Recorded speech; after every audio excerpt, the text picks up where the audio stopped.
일화 80평생 모은 전 재산, 며느리 명의의 아파트로. 저는 오늘 아침 제 인생에서 가장 큰 결정을 내렸습니다. 78년을 살아오며 모은 전 재산 10억 원으로 강남 아파트를 샀거든요. 그런데 명의는 제 것이 아니라 며느리 김미영의 것이에요. 어머님, 정말 괜찮으세요? 미영이가 등기소 앞에서 걱정스럽게 물어봅니다. 하지만 저는 확신했어요. 제 손주에게 안정적인 보금자리를 만들어주고 싶었거든요. 괜찮다. 너는 우리 가족이니까. 저는 미영이의 손을 꽉 잡고 말했습니다. 그녀의 눈에 눈물이 맺혔어요. 감격해서 우는 것 같았거든요. 무궁화장이라는 제 한복 브랜드로 평생을 살아왔습니다. 청와대 국빈 의상까지 만들었던 제가 이제는 가족을 위해 모든 것을 내려놓는 거예요. 60대 후반에 만난 남편 덕분에 늦게나마 가정의 행복을 알게 되었거든요. 어머니, 정말 감사해요. 꼭 효도할게요. 미영이가 제 품에 안기며 울먹였습니다. 저는 그 순간이 너무 행복했어요. 내 자식도 아닌데 이렇게 고마워하다니요. 하지만 그 행복은 오래가지 않았습니다. 아파트에 입주한 지 한 달도 안 돼서 미영이가 이상한 말을 하기 시작했거든요. 어머니, 아파트 관리비가 너무 많이 나와요. 한 달에 30만 원이나 되네요. 미영이가 관리비 고지서를 들고 한숨을 쉬었습니다. 저는 당연히 제가 내야 한다고 생각했어요. 그 다음 주에는 더 큰 요구가 왔습니다. 어머니, 아파트를 담보로 대출을 받으면 남편 사업에 도움이 될 텐데요. 어떻게 생각하세요? 저는 잠시 망설였어요. 하지만 가족을 위한 일이라면 못할 게 뭐가 있겠습니까? 그래, 필요하면 해라. 저는 흔쾌히 동의했습니다. 미영이는 그때부터 자주 돈 이야기를 꺼냈어요. 어머니, 요즘 물가가 너무 올라서 생활비가 부족해요. 아이 학원비도 올랐고 병원비도 만만치 않네요. 저는 그때마다 제 통장에서 돈을 꺼내줬습니다. 100만 원, 200만 원, 때로는 500만 원씩도요. 미영이는 고마워했지만 왠지 그 고마움이 진심인지 의심스러웠거든요. 어느 날 밤 저는 혼자 앉아 생각에 잠겼습니다. 정말 이게 맞는 건가? 평생 모은 재산을 이렇게 써도 되는 건가? 하지만 곧 그 생각을 떨쳐냈어요. 가족이니까요. 할머니, 저 배고파요. 손주 지훈이가 제 무릎에 앉으며 말했습니다. 아이의 맑은 눈을 보니 모든 의심이 사라졌어요. 이 아이를 위해서라면 뭐든 할 수 있을 것 같았거든요. 그런데 오늘 아침 이상한 일이 일어났습니다. 우편함에 아파트 관리사무소에서 온 편지가 들어 있었거든요. 아파트 명의자 변경 신청서였습니다. 미영이가 아파트를 다른 사람 명의로 옮기려 한다는 내용이었어요. 이게 뭐지? 저는 편지를 들고 미영이를 찾아갔습니다. 그런데 미영이는 당황하며 변명을 늘어놓더군요. 아, 그건 세금 문제 때문에 잠깐. 어머니께 말씀드리려고 했는데. 미영이의 목소리가 떨렸습니다. 처음 보는 모습이었어요. 저는 그날 밤 잠을 이루지 못했습니다. 뭔가 이상했거든요. 미영이의 태도 그리고 그 편지. 모든 게 석연치 않았습니다. 다음 날 아침 저는 혼자 카페에 앉아 커피를 마시고 있었어요. 그때 옆 테이블에서 들리는 대화가 제 귀에 꽂혔습니다. 요즘 시어머니 재산 노리는 며느리들 많다더라. 아, 무서워. 특히 재혼한 집은 더 조심해야 한대. 저는 그 순간 소름이 돋았습니다. 설마 미영이가 이화 남겨진 집에서 발견한 충격적 진실. 병원에서 나온 길 저는 다리에 힘이 빠져 벤치에 앉았습니다. 의사의 말이 귓가에 맴돌았거든요. 치매 초기 단계입니다. 앞으로 기억력이 점점 나빠질 거예요. 78년을 살아오며 이런 충격은 처음이었습니다. 무궁화장을 운영하며 수많은 시련을 겪었지만 이번만큼은 정말 막막했어요. 집에 도착하니 미영이가 짐을 싸고 있었습니다. 어머니, 한 개월간 해외여행을 가게 됐어요. 남편 사업차 일본에 가야 해서요. 갑자기? 나는 어떻게 하고? 저는 당황스러웠습니다. 치매라는 진단을 받은 상황에서 혼자 있어야 한다니요. 어머니 혼자서도 잘 지내실 거예요. 냉장고에 반찬도 넣어뒀고 집 전화 옆에 응급실 번호도 적어뒀어요. 미영이는 성의 없이 대답하더군요. 저는 그 순간 이상했습니다. 평소 극진히 보살펴주던 미영이가 이렇게 쉽게 저를 두고 갈 수 있을까요? 하지만 아무 말도 할 수 없었어요. 치매라는 진단이 저를 위축시켰거든요. 그럼 잘 다녀와라. 저는 억지로 웃으며 말했습니다. 미영이는 고개도 제대로 돌리지 않고 집을 나갔어요. 혼자 남은 집은 너무 조용했습니다. 시계 소리만 째깍째깍 울릴 뿐이었어요. 저는 소파에 앉아 멍하니 천장을 바라봤습니다. 이게 치매의 시작인가요? 며칠이 지나니 외로움이 극에 달했습니다. 미영이에게 전화를 걸어도 받지 않더군요. 현재 통화 중이거나 전화를 받을 수 없는 상황입니다. 기계 음성만 들릴 뿐이었어요. 저는 혼자 있는 시간이 길어지면서 자꾸 과거를 떠올렸습니다. 무궁화장을 시작하던 젊은 시절 청와대에서 국빈복을 입어주던 그분들의 미소, 그리고 늦게 만난 남편과의 행복했던 시간들이요. 어느 날 저녁 저는 서재를 정리하다가 오래된 서랍을 열었습니다. 그 안에 남편과의 결혼 앨범이 들어 있었거든요. 오랜만에 보는 사진들이 반가웠어요. 그런데 앨범을 넘기다가 이상한 사진을 발견했습니다. 남편이 젊은 여자와 함께 찍은 사진이었거든요. 그 여자의 얼굴을 자세히 보니 미영이었습니다. 이게 뭐지? 저는 사진을 다시 들여다봤어요. 분명히 미영이가 맞았습니다.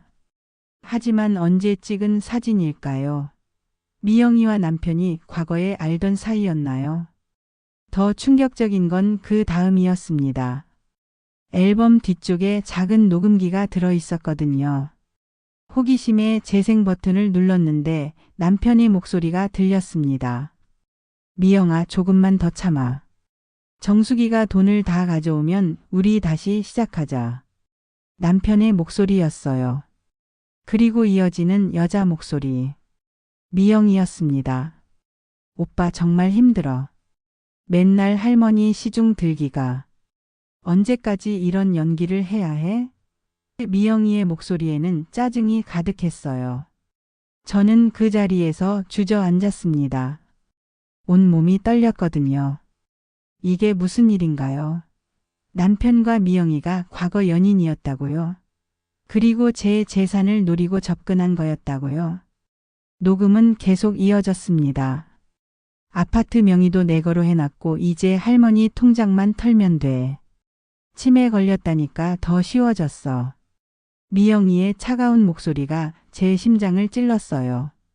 그래, 우리가 기다린 게 10년이야. 이제 거의 다 왔어. 남편의 목소리도 들렸습니다. 10년. 그들이 10년 동안 저를 속여왔다는 뜻인가요? 저는 녹음기를 바닥에 떨어뜨렸습니다. 손이 너무 떨려서 잡을 수가 없었거든요. 그동안 제가 얼마나 바보였을까요? 진심으로 가족이라고 믿었는데. 그날 밤 저는 잠을 이루지 못했습니다. 화가 났다가 슬펐다가 허무했다가 온갖 감정이 뒤섞였어요. 78년을 살아오며 이런 배신감은 처음이었거든요. 새벽녘 저는 결심했습니다. 이대로 당할 수는 없다고요. 비록 치매가 왔다고 하지만 아직 정신은 멀쩡합니다. 오히려 이 치매 진단을 역이용할 방법이 있을 것 같았어요. 저는 오래된 전화번호부를 뒤져 박혜경의 번호를 찾았습니다. 대학 동기이자 유명한 변호사인 그녀라면 저를 도와줄 거예요. 혜경아, 나야 정숙이. 전화를 걸자마자 제 목소리가 떨렸습니다. 어머, 정수가. 오랜만이다. 무슨 일이야? 혜경이의 반가운 목소리가 들렸어요. 혜경아. 나 큰일 났어. 지금 당장 만날 수 있어? 저는 간절히 부탁했습니다. 사마 치매 진단을 역이용한 완벽한 복수 계획. 혜경이와의 만남은 저에게 새로운 희망을 줬습니다. 강남역 근처 조용한 카페에서 저는 모든 상황을 털어놨어요. 녹음 파일까지 들려줬거든요. 이 나쁜 것들. 혜경이의 얼굴이 일그러졌습니다. 정수가, 이건 명백한 사기야. 계획적으로 접근한 거라고. 나도 알아. 그런데 어떻게 해야 할지 모르겠어. 저는 혜경이 손을 꽉 잡았어요. 78년을 살아오며 이렇게 의지할 사람이 필요했던 적이 있었나 싶더군요. 혜경이는 잠시 생각하더니 말했습니다. 정수가, 오히려 기회야. 치매 진단서가 있잖아. 이걸 역이용하자. 치매를 역이용한다고? 저는 혜경이를 의아하게 바라봤어요. 그래. 넌 이제부터 치매 환자 연기를 하는 거야. 그들이 내 재산을 모두 빼돌리려 할 때 우리가 역공을 하는 거지. 혜경이의 눈에 날카로운 빛이 돌았습니다. 저는 그 순간 소름이 돋았어요. 혜경이다운 아이디어였거든요. 대학 시절부터 영리했던 그녀가 생각해낸 완벽한 복수 계획이었습니다. 하지만 어떻게? 제가 물었습니다. 일단 유언장을 써. 모든 재산을 사회에 환원한다는 내용으로. 그리고 그들이 돌아오면 마치 정신을 놓은 사람처럼 행동해. 혜경이가 자세히 설명했어요. 저는 혜경이의 계획을 들을수록 감탄했습니다. 정말 치밀하고 완벽했거든요. 혜경아, 고마워. 정말 고마워. 뭘, 우리가 몇 년 친군데. 그런데 정수가, 이 복수는 내 마음가짐이 중요해. 정말로 끝까지 할 각오가 돼 있어? 혜경이가 진지하게 물었습니다. 저는 잠시 망설였어요. 하지만 그들이 저를 10년 동안 속여왔다는 사실을 떠올리니 분노가 치밀어 올랐거든요. 응, 할 거야. 내 인생을 송두리째 속인 이들에게 내가 누군지 보여줄게. 그 후 3일 동안 저는 혜경이와 함께 치밀하게 계획을 세웠습니다. 유언장 작성, 재산 현황 파악, 그리고 가장 중요한 연기 연습까지요. 정수가, 기억해. 치매 환자는 가끔 정신이 맑을 때가 있어. 그때를 이용하는 거야. 혜경이가 조언해 줬어요. 저는 거울 앞에서 치매 환자 연기를 연습했습니다. 여기가 어디지? 나는 누구고? 생각보다 어렵지 않았어요. 실제로 치매 진단을 받았으니까요. 미영이가 여행에서 돌아오기 하루 전 저는 마지막 준비를 했습니다. 집 곳곳에 혜경이가 준비한 몰래카메라를 설치했거든요. 그들의 대화를 모두 녹음하려고요. 정수가, 내일부터 진짜 시작이야. 긴장되지? 혜경이가 전화로 물었습니다. 아니, 오히려 기대돼. 78년을 살아오며 이렇게 스릴 넘치는 일은 처음이야. 저는 웃으며 대답했어요. 정말 그랬거든요. 그날 밤 저는 오랜만에 깊게 잠들었습니다. 복수 계획이 확실하니까 마음이 편했어요. 내일부터는 제가 주연이 되는 드라마가 시작되는 거였거든요. 새벽에 일어나 저는 거울을 봤습니다. 78세의 할머니가 아니라 무궁화장의 창립자 오정숙이 보였어요. 예술가로서의 자존심과 고집이 다시 살아나는 느낌이었습니다. 미영아, 너는 내가 누군지 모르는군. 오정숙을 우습게 본 대가를 치르게 해줄게. 저는 거울 속 제 모습에게 말했어요. 드디어 복수의 막이 오르려 하고 있었습니다. 사와 귀국한 며느리 앞에서 펼치는 치밀한 연기. 미영이가 여행에서 돌아온 날 아침, 저는 일부러 부엌에서 그릇을 깨뜨렸습니다. 그리고 멍하니 그 자리에 서 있었어요. 치매 환자 연기의 시작이었거든요. 어머니. 미영이가 현관문을 열고 들어오더니 깨진 그릇을 보고 놀랐습니다. 어머니 괜찮으세요? 너는 누구지? 저는 미영이를 낯선 사람 보듯 쳐다봤어요. 그녀의 얼굴에 당황스러운 표정이 스쳤습니다. 어머니 저예요. 미영이요. 그녀가 제 손을 잡으며 말했어요. 하지만 저는 계속 연기를 이어갔습니다. 미영이? 미영이가 누구야? 저는 진짜 모르는 척했어요. 미영이의 얼굴이 점점 굳어지더군요. 그날 오후 미영이는 남편에게 전화를 걸었습니다. 저는 일부러 가까운 곳에서 들을 수 있게 앉아 있었어요. 여보, 어머니 상태가 이상해요. 저를 못 알아보시네요. 미영이의 목소리에 초조함이 섞여 있었습니다. 뭐? 치매가 그렇게 빨리 진행됐나? 남편의 목소리가 전화기 너머로 들렸어요. 저는 속으로 웃었습니다. 계획이 제대로 진행되고 있었거든요. 그들이 당황하는 모습을 보니 속이 시원했어요. 저녁을 먹으며 저는 갑자기 정신이 드는 척했습니다. 아, 미영이구나. 언제 왔어? 어머니, 아까부터 계속 여기 있었어요. 미영이가 조심스럽게 대답했습니다. 그래? 내가 또. 저는 머리를 감싸며 힘들어하는 척했어요. 요즘 자꾸 깜빡깜빡해서 걱정이야. 그때 저는 계획한 대로 중요한 말을 꺼냈습니다. 미영아, 내가 치매에 걸려서 앞으로 정신이 오락가락할 텐데 내 재산을 어떻게 해야 할까? 미영이의 눈이 반짝였어요. 어머니 걱정하지 마세요. 제가 다 알아서 할게요. 정말? 고마워. 저는 미영이의 손을 꽉 잡았습니다. 하지만 속으로는 다른 생각을 하고 있었어요. 이제부터가 진짜였거든요. 다음 날 아침 저는 미영이에게 더 구체적인 이야기를 꺼냈습니다. 미영아, 내 모든 재산을 너에게 맡기고 싶어. 어머니.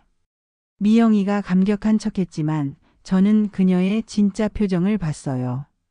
기쁨에 찬 얼굴이었거든요. 하지만 한 가지 걱정이 있어. 저는 일부러 심각한 표정을 지었습니다. 아파트 명의를 내 친척에게 돌리려고 하는데 어떻게 생각해? 미영이의 얼굴이 순간 굳었어요. 어떤 친척이요? 사촌 동생이 있거든. 그 애가 요즘 힘들다고 하더라고. 저는 거짓말을 자연스럽게 지어냈습니다. 혜경이가 가르쳐준 대로였어요. 어머니, 그건 안 돼요. 미영이가 급하게 말했습니다. 아파트는 손주를 위해서 사신 거잖아요. 저는 미영이의 반응을 예상했었어요. 그래도 친척이니까. 미영아, 내가 나서서 말려줄 수 있어? 네. 제가 꼭 말릴게요. 미영이가 다급하게 대답했습니다. 그 모습을 보니 정말 우스웠어요. 저는 그날 오후 일부러 혜경이에게 전화를 걸었습니다. 미영이가 들을 수 있게 큰 소리로 통화했어요. 혜경아, 내 아파트를 동생에게 물려주려고 하는데 어떻게 하면 돼? 저는 전화기에 대고 말했습니다. 아, 유언장을 다시 써야 하나? 언제 만나서 상의할까? 이런 대화를 일부러 들려줬거든요. 미영이는 그 통화를 듣고 완전히 불안해했어요. 저녁을 먹으면서도 계속 초조해 하더군요. 어머니, 아파트는 정말 중요한 거예요. 섣불리 결정하시면 안 돼요. 미영이가 간곡히 말했습니다. 그래? 그럼 어떻게 해야 할까? 저는 순진한 척 물었어요. 제가 도와드릴게요. 내일 변호사 사무실에 같이 가서 상담받아요. 미영이가 제안했습니다. 저는 속으로 쾌재를 불렸어요. 드디어 미영이가 제가 원하는 대로 행동하기 시작했거든요. 내일부터는 정말 재밌어질 것 같았습니다. 우하 변호사 사무실에서 드러나는 모든 증거들. 변호사 사무실에 도착했을 때 미영이는 긴장한 기색이 역력했습니다. 저는 일부러 치매 환자답게 어리둥절한 표정을 지었어요. 여기가 어디지? 왜 온 거야? 저는 미영이에게 물었습니다. 어머니 유언장 때문에 온 거예요. 기억 안 나세요? 미영이가 조심스럽게 말했어요. 혜경이가 나타났을 때 저는 정말 놀라는 척했습니다. 혜경아, 너 왜 여기 있어? 정수가 나는 여기서 일하는 변호사야. 잊었어? 혜경이도 연기에 동참했어요. 우리는 회의실에 앉아서 유언장에 대한 이야기를 시작했습니다. 미영이는 계속 초조해하며 손을 비비고 있었어요. 어머니 재산 목록을 한번 정리해 볼까요? 혜경이가 서류를 꺼내며 말했습니다. 아파트가 10억 원, 예금이 2억 원, 그리고 잠깐요. 미영이가 갑자기 끼어들었어요. 아파트는 이미 제 명의인데요. 혜경이가 의미심장한 눈빛을 보냈습니다. 아, 그렇죠. 그런데 이상하네요. 여기 서류를 보니까. 뭐가 이상해? 저는 치매 환자답게 물었어요. 혜경이는 서류 뭉치를 꺼내며 말했습니다. 미영 씨, 당신이 이 아파트를 담보로 3번이나 대출을 받으셨네요. 총 5억 원 정도요. 미영이의 얼굴이 하얗게 질렸어요. 그건 어머니께 허락받고 하신 건가요? 혜경이가 날카롭게 물었습니다. 저는 그때 갑자기 정신이 든 척했어요. 대출? 무슨 대출? 미영아, 너네 허락도 없이 대출 받았어? 어머니, 그게 아니라 생활비가 부족해서. 미영이가 변명하기 시작했습니다. 하지만 혜경이는 거기서 멈추지 않았어요. 더 심각한 게 있습니다. 미영 씨, 당신이 이 아파트를 매매 계약까지 체결하셨더군요. 뭐라고? 저는 진짜로 놀란 척했습니다. 물론 이미 알고 있던 사실이었지만요. 어머니, 정말 몰랐어요. 남편이 사업 자금이 급해서. 미영이가 울음을 터뜨렸습니다. 그때 혜경이가 결정적인 증거를 꺼냈어요. 그런데 이상한 게 또 있습니다. 정숙 씨와 미영 씨 남편분이 과거에 연인이었다는 증거가 나왔거든요. 미영이가 완전히 얼어붙었습니다. 그게 무슨? 혜경이는 그 옛날 사진과 녹음 파일을 재생했어요. 회의실에 남편과 미영이의 목소리가 울려 퍼졌습니다. 미영아, 조금만 더 참아. 정숙이가 돈을 다 가져오면 우리 다시 시작하자. 미영이는 그 자리에서 주저앉았어요. 어머니, 저는 그 순간 모든 연기를 멈췄습니다. 치매 환자가 아닌 무궁화장의 창립자 오정숙으로 돌아왔어요. 내가 진정으로 나를 위했다면 아파트 명의 이전에 대해 먼저 나에게 알려줬어야 했어. 제 목소리에는 차가운 분노가 담겨 있었습니다. 어머니 치매 아니셨어요? 미영이가 떨리는 목소리로 물었어요. 치매는 맞아. 하지만 너희들을 기억할 만큼은 정신이 멀쩡하거든. 저는 미영이를 똑바로 쳐다봤습니다. 그 순간 미영이는 모든 걸 포기한 듯 바닥에 무릎을 꿇었어요. 어머니, 죄송해요. 정말 죄송해요. 하지만 저는 더 이상 속을 마음이 없었습니다. 78년을 살아오며 이런 배신감을 느낀 적이 없었거든요. 육화 무너진 며느리와 되찾은 자존심. 법정에서 판결이 나던 날 저는 검은색 한복을 입고 갔습니다. 무궁화장에서 직접 만든 옷이었어요. 예술가로서의 자존심을 되찾는 순간이었거든요. 피고 김미영은 사기 및 횡령 혐의로 징역 3년을 선고한다. 판사의 말이 법정에 울려 퍼졌습니다. 미영이는 그 자리에서 울음을 터뜨렸어요. 어머니, 정말 죄송해요. 용서해 주세요. 하지만 저는 차갑게 돌아섰습니다. 용서는 진심으로 뉘우치는 사람에게 하는 거거든요. 아파트는 다시 제 명의로 돌아왔습니다. 그리고 미영이가 몰래 받았던 대출금도 모두 회수했어요. 혜경이의 도움이 없었다면 불가능한 일이었습니다. 정수가 이제 뭘 할 거야? 혜경이가 물었습니다. 저는 잠시 생각해 봤어요. 78세의 나이에 새로운 시작이 가능할까요? 하지만 포기하고 싶지 않았습니다. 아파트를 팔 거야. 그리고 그 돈으로 무궁화장을 다시 시작할래. 저는 확신에 차서 말했어요. 정말? 이 나이에? 혜경이가 걱정스럽게 물었습니다. 나이가 뭐가 중요해? 내 손에는 아직도 바느질할 힘이 남아 있어. 저는 제 손을 내려다봤습니다. 주름은 늘었지만 여전히 튼튼했거든요. 아파트를 매각한 후 저는 그 돈의 절반을 사회에 기부했습니다. 어려운 환경의 아이들이 전통 문화를 배울 수 있도록 하는 재단에요. 나머지 돈으로는 작은 공방을 차렸습니다. 무궁화장 부활이라는 간판을 달았어요. 78세의 늦은 재기였지만 가슴이 뛰었습니다. 첫 번째 작품은 저 자신을 위한 한복이었어요. 검은색 바탕에 무궁화 자수를 놓았습니다. 고난을 이겨낸 제 인생을 상징하는 작품이었거든요. 할머니 정말 아름다워요. 공방에 놀러온 동네 아이가 말했습니다. 그 아이의 맑은 눈을 보니 마음이 따뜻해졌어요. 미영이와 아들은 파산했다는 소식을 들었습니다. 남편도 사업이 망해 어려워하고 있다더군요.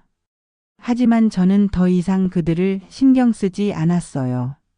대신 저는 제 작품에만 몰두했습니다. 치매 진단을 받았지만 바느질을 할 때는 머리가 맑아지는 기분이었거든요. 어느 날 공방에 특별한 손님이 찾아왔습니다. 청와대에서 일하시는 분이었어요. 오정숙 선생님, 국빈 행사용 한복 제작을 의뢰하고 싶습니다. 그분의 말을 듣는 순간 저는 눈물이 났어요. 78세에 다시 찾아온 기회였습니다. 영광입니다. 최선을 다하겠습니다. 그날 밤 저는 오랜만에 행복한 잠에 들었어요. 미영이의 배신으로 잃었던 자존심과 꿈을 모두 되찾았거든요. 무궁화장은 다시 피어났습니다. 78세 할머니의 늦은 복수와 재기가 만들어낸 기적이었어요.